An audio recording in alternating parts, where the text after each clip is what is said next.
Assalamualaikum warahmatullahi wabarakatuh. Hari ini kita akan belajar subjek pendidikan Islam bersama Ustazah Amira. Okey, pada hari ini kita akan ulang kaji untuk topik yang telah kita pelajari sebelum ini. Cuba teka apa dia? Hari ini kita akan belajar tajuk Mari Bersuci. Kepada yang ada buku teks, boleh buka muka surat 114 sehingga 121. Okey. Hari ini kita akan belajar tentang jenis-jenis najis. Siapa masih ingat berapa jenis-jenis najis yang sudah kita pelajari? Okey. Tapi sebelum itu, kita kena tahu apa itu najis, apa yang dimaksudkan dengan najis. Najis ialah sesuatu yang kotor dan menjijikkan. Jika ia terkena pada tubuh badan, pakaian atau tempat, maka akan menghalang sah solat. Okey, najis terbahagi kepada 3 jenis. Yang pertama, najis mukhaffafah. Najis mukhaffafah. Yang kedua, najis mutawassithah. Dan yang ketiga dan terakhir sekali, najis mughallazah. Okey, nanti kita tahu apa maksud ketiga-tiga najis ni. Okey, apa itu najis mukhaffafah? Najis mukhaffafah adalah najis yang ringan di antara ketiga-tiga najis yang Ustazah nyatakan sebentar tadi. Apa itu najis mukhaffafah? Najis mukhaffafah ialah air kencing kanak-kanak lelaki yang berumur 2 tahun ke bawah yang minum air susu ibunya sahaja. Kalau nampak budak-budak yang berumur 2 tahun dan ke bawah, apabila dia mengeluarkan air kencing, contohnya dia kencing di lantai, maka itu adalah najis mukhaffafah. Okey, seterusnya, najis mutawassithah. Najis mutawassithah ni adalah najis yang sederhana. Kalau tadi najis mukhaffafah ialah najis yang ringan, najis mutawassithah pula ialah najis yang sederhana.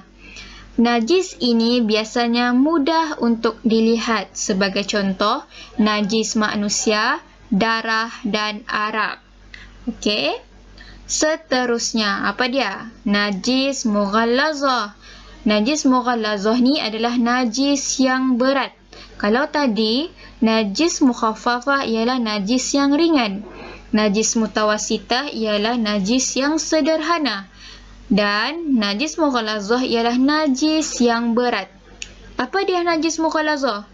Iaitu najis anjing dan babi serta segala yang berkaitan ataupun yang bersangkut paut dengan kedua-duanya. Itu adalah najis mughallazah, najis yang paling berat. Okey, kemudian kita kena tahu cara untuk menyucikan najis-najis ni. Sebagai contoh, najis mukhaffafah. Cara untuk menyucikan najis mukhaffafah ialah: pertama, hendaklah dihilangkan atau dilap najis itu terlebih dahulu. Lap dulu najis tu, bersihkan. Dan kemudian, renjiskan dengan air mutlak tempat yang terkena najis. Kemudian barulah kita renjiskan air di tempat najis tu.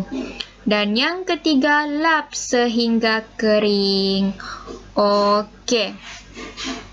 Seterusnya, cara untuk menyucikan najis mutawassithah. Cara untuk menyucikan najis mutawassithah, dia sama juga tadi, macam tadi, dia ada 2 langkah, 2 step. Yang pertama, hendaklah dibuang najis itu terlebih dahulu. Yang kedua, cuci dengan air mutlak tempat yang terkena najis sehingga hilang bau, rasa dan warna.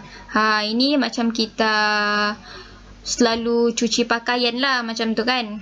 Kita buang dulu najis, lepas tu kita basuh dengan air mutlak. Untuk menghilangkan bau dia, kita kena pakai sabun lah, macam biasa. Seterusnya, cara untuk menyucikan najis mughallazah. Alat-alat untuk menyucikan najis mughallazah ada dua. Yang pertama, air mutlak. Yang kedua, air tanah. Okey, cara untuk menyucikannya, pertama sekali, najis hendaklah dibuang terlebih dahulu. Yang kedua, tempat yang terkena najis itu disertu dengan air bercampur tanah. Disamak ya. Yang ketiga, cuci dengan air mutlak sebanyak 6 kali hingga hilang bau, warna dan rasanya. Okey, rasanya itu sahaja untuk pembelajaran kita pada hari ini.